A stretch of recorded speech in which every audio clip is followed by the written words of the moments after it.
Good morning to all of you. Last topic में मैंने आपके साथ methods of concentration of solution discuss किया था।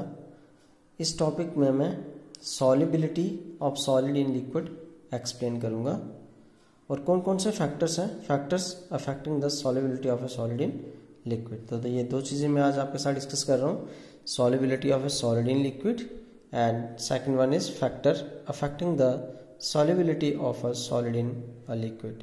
तो सबसे पहले solubility क्या होता है? solubility of a solid in liquid।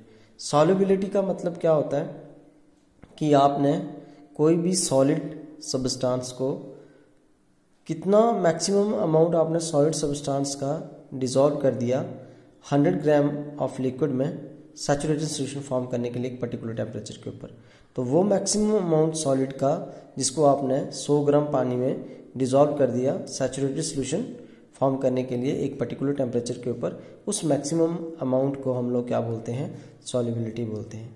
देखिए एक्चुअल में होता क्या है, जब हम कोई भी सॉलिड सब्सटेंस सॉल्वेंट में डिसॉल्व करते हैं तो कंसंट्रेशन जो होती है सोल्यूशन की, सोल्यूशन फॉर्म होता है और कंसंट्रेशन जो होती है सोल्यूशन की वो इंक्रीज होने स्टार्ट हो जाती है।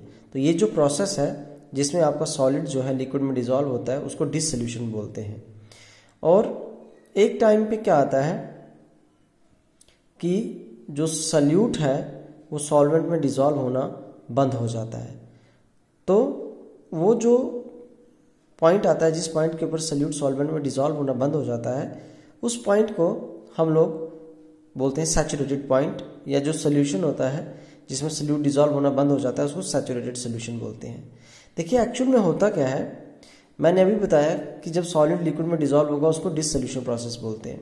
तो आपने सॉलिड को जब लिक्विड में डाला तो सॉलिड लिक्विड में डिसॉल्व होगा और एक पॉइंट आएगा जिसके ऊपर डिसॉल्व होना बंद हो जाएगा।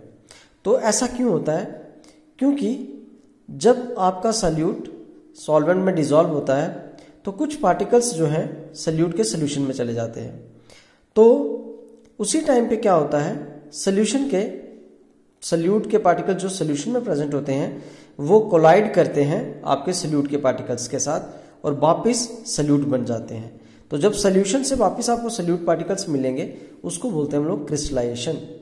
तो ये डिसोल्यूशन और क्रिस्टलाइजेशन दोनों प्रोसेस जो है एक साथ चलते हैं, इसीलिए सॉल्युबिलिटी को हम लोग डायनामिक इक्विलिब्रियम भी बोलते हैं। This process is also called as dynamic equilibrium.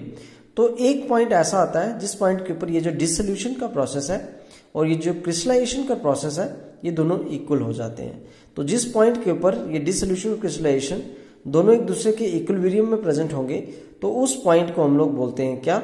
Saturated solution. तो सैचुरेटेड सोल्यूशन फॉर्म करने के लिए 100 ग्राम पानी में आपने कितना सॉलिड सल्यूट जो है वो डिसॉल्व किया है एक पर्टिकुलर टेम्परेचर के ऊपर, उस मैक्सिमम अमाउंट को हम लोग बोलते हैं solubility of a solid in liquid.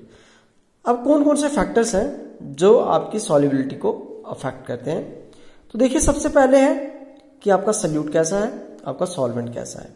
तो अगर आपका सल्यूट और सॉल्वेंट का नेचर सेम है तो वो सल्यूट जो है वो उस सॉल्वेंट में डिसॉल्व होगा। अगर नेचर सेम नहीं है तो डिसॉल्व नहीं होगा। तो यहाँ पे मैं एक लाइन यूज करता हूं इस फैक्टर को एक्सप्लेन करने के लिए, लाइक डिसॉल्व्स लाइक। मतलब अगर दोनों का नेचर सेम है तो वो उसमें सॉल्युबल होगा और अगर दोनों का नेचर सेम नहीं है तो वो उसमें सॉल्युबल नहीं होगा। देखिए नेचर का हमारा सीधा मतलब क्या है, नॉन पोलर कंपाउंड्स जो है वो नॉन पोलर सॉल्वेंट्स में डिसॉल्व होते हैं और जो पोलर कंपाउंड्स हैं वो पोलर सॉल्वेंट्स में डिसॉल्व होते हैं। जैसे मैं नॉन पोलर कंपाउंड्स की बात करता हूं, आपके पास है नेफ्थलीन और एंथ्रासीन, ये दोनों नॉन पोलर सॉल्वेंट्स हैं और ये दोनों नॉन पोलर सॉल्वेंट्स जो है नॉन पोलर सल्यूट्स हैं नेफ्थलीन और एंथ्रासीन। तो ये दोनों नॉन पोलर जो आपके सल्यूट्स हैं ये नॉन पोलर सॉल्वेंट्स में डिसॉल्व होंगे, जैसे आपका बेंजीन है, कार्बन टेट्राक्लोराइड है। और अगर मैं पोलर सॉल्वेंट्स की बात करूं तो पोलर सॉल्वेंट्स जो हैं ये आपके जो पोलर सॉल्यूट्स हैं ये आपके पोलर सॉल्वेंट में डिसॉल्व होंगे।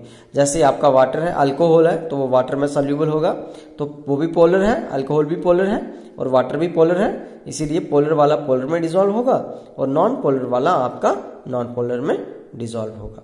टेम्परेचर का क्या इफेक्ट पड़ता है आपकी सॉल्युबिलिटी के ऊपर? तो टेम्परेचर जो है वो अलग अलग कंडीशंस के ऊपर डिपेंड करता है कि कंडीशन कैसी है उसके हिसाब से आपका टेम्परेचर इफेक्ट करेगा।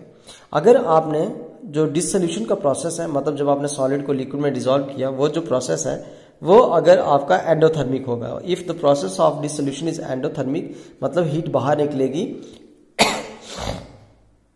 हीट कंज्यूम होगी, बाहर नहीं निकलेगी, कंज्यूम होगी, तो उस केस में सॉल्युबिलिटी इंक्रीज होगी टेम्परेचर को इंक्रीज करने से। मतलब अगर डिसोल्यूशन का प्रोसेस जो है वो एंडोथर्मिक है तो सॉल्युबिलिटी बढ़ेगी अगर हम टेम्परेचर को बढ़ाएंगे। देखिए डिसोल्यूशन का प्रोसेस एंडोथर्मिक है का क्या मतलब है, आपने कोई सॉलिड सब्सटेंस लिया, उसको आपने डिसॉल्व किया लिक्विड में, और अगर उस सॉलिड सब्सटेंस को डिसॉल्व करने में हीट आपको बाहर से प्रोवाइड करनी पड़ रही है तो उस केस में आपकी सॉल्युबिलिटी बढ़ेगी। और अगर आपका डिसोल्यूशन का प्रोसेस जो है वो आपका एक्सोथर्मिक है, मतलब अगर आपने कोई सॉलिड सब्सटेंस लिया, उसको आपने लिक्विड में डिसॉल्व किया तो हीट आपकी बाहर निकलेगी, और उस केस में अगर आप टेम्परेचर को इंक्रीज करते हो तो आपका सॉल्युबिलिटी जो है वो डिक्रीज होगा। तो एंडोथर्मिक प्रोसेस के केस में अगर डिसोल्यूशन का प्रोसेस एंडोथर्मिक होगा तो सॉल्युबिलिटी टेम्परेचर इंक्रीज करने से इंक्रीज होगी, और अगर डिसोल्यूशन का प्रोसेस जो है ये एक्सोथर्मिक है, मतलब हीट अपने आप बाहर निकल रही है, तो उस केस में सॉल्युबिलिटी डिक्रीज होगी अगर आप टेम्परेचर को इंक्रीज करोगे। और कुछ सब्सटेंसेस ऐसे हैं जिनको जब हम हीट करते हैं तो वो एक पॉलीमॉर्फिक फॉर्म से दूसरी पॉलीमॉर्फिक फॉर्म में चेंज हो जाते हैं टेम्परेचर को चेंज करने से। तो ऐसे सब्सटेंसेस जो एक पॉलीमॉर्फिक फॉर्म से दूसरी पॉलीमॉर्फिक फॉर्म में चेंज हो जाते हैं जब हम उनको हीट करते हैं, तो ऐसे सब्सटेंसेस जो हैं टेम्परेचर को चेंज करने से किसी भी प्रकार का कोई भी चेंज शो नहीं करते हैं। The substances which changes from one polymorphic form to another polymorphic form on heating do not show any change in solubility with respect to the temperature. So these are the factors which affect the solubility of a solid in liquid. Next topic I will discuss solubility of a liquid in liquid solutions.